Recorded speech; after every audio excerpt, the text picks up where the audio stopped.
Hello, dear friends, and welcome to Dear Valerie, the advice podcast where we look closely at our feelings, our past, and the quiet ways we say, I love you.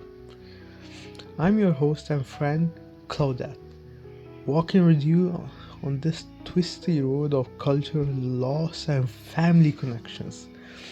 Today, we will talk about some hidden pains, strict traditions, and the special way love shows up in our lives. Let's start with our first letter. Segment 1, Letter on Unspoken Love.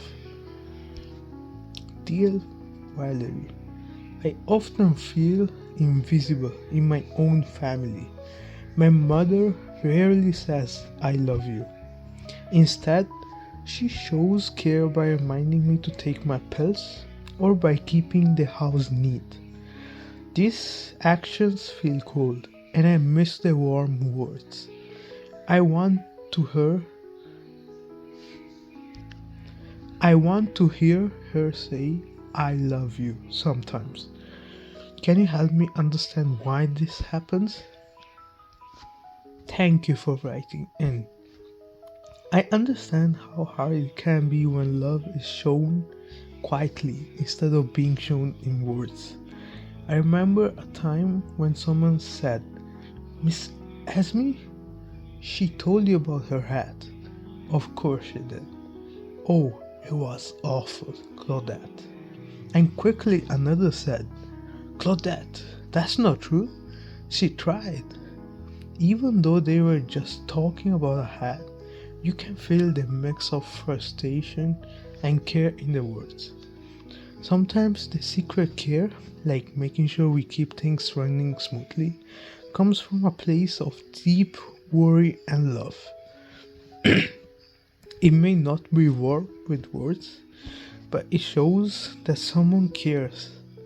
I suggest letting your mother know that while you value her actions, you also want to hear the words, I love you. Many families grow up with the idea that caring acts replace the spoken words.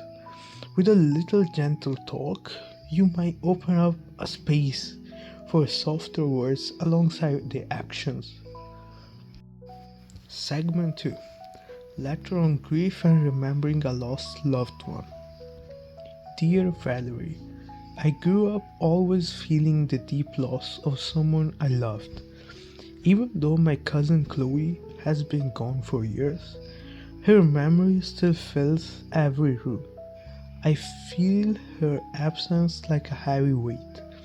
How can we remember her without letting the sadness stop us from making new connections? I see that even when love is shown in strict or simple ways, it also comes with pain. Dear friend, thank you for sharing your feelings. The memory of someone like Chloe stays with us, even if she is gone. Her presence reminds us that love can be both kind and painful. In my own life, I have felt the silence in moments like, Mom, get some sleep and remember your pills, which shows deep care mixed with grief. Understand that sadness is part of how we experience love. Instead of trying to push it away, try to include the memory of your loved one in your own life. Share stories about her and honor her legacy while also welcoming new people and experiences into your heart. In this way, you keep the love alive without letting sadness freeze new growth. Segment 3, Letter on Family Traditions and Changing Ideas. Dear Valerie, I feel torn between old family traditions and my own growing ideas. My elders set strict rules because they believe that is how love is shown. But I am curious and changing every day, and sometimes I feel trapped by these old ways. How can I honor my roots without losing who I'm becoming? Dear friend, Many of us face the same struggle. Our elders often believe that strict rules protect us as they come from hard time when showing love openly and was not safe. I remember a moment from my life when I heard someone say, and with mom being sick, it was all on me. This shows that love can feel very heavy. It is natural to change your mind and grow. Your parents and elders built their ideas on years of experience, but you have the chance to learn new things. I encourage you to speak gently with them. Try saying, I see how your ways helped us, and I am grateful. I also want to find my own ways to show love. This honest talk might help merge the old ways with your new ideas so that you can both respect the past and welcome changes. As we finish today's episode, I want you to remember that our family stories are full of hidden feelings. Whether it is a reminder like, Mom, get some sleep and remember your pills, or a memory that sticks with you like the ghost of someone you lost. And every small act shows a story of love.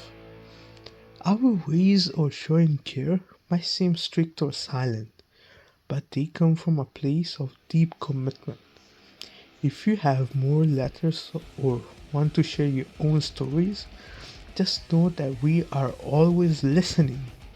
In our next episode, we will talk even more about how to bring words and action together into a real expression of love. Thank you for spending this time with me.